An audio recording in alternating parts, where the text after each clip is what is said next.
አራት አይነት የካሬ ሜትር ልኬቶች አሉ።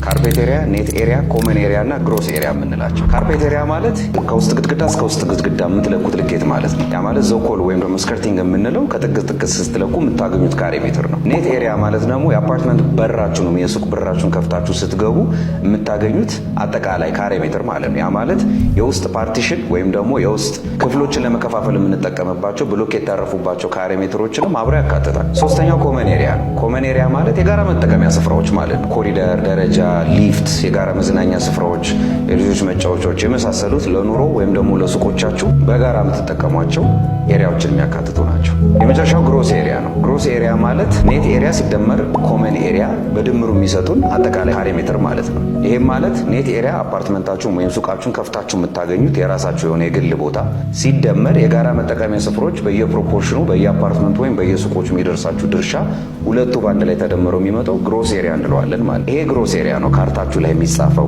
ውልና ማስረጃ ወይም ደግሞ ሰነዶች ማረጋገጫ ምዝገባ ጽሕፈት ቤት ስትሄዱ ካሬ ሜትር ይሄን ያህል ቦታ ተሽጧል የሚባለው የሚጠቀሰው ይሄ ነው። ክስ ቢኖርባችሁ ማስያዣ ብትጠየቁ ይሄ ግሮስ ኤሪያ ነው የሚታየው ማለት ነው።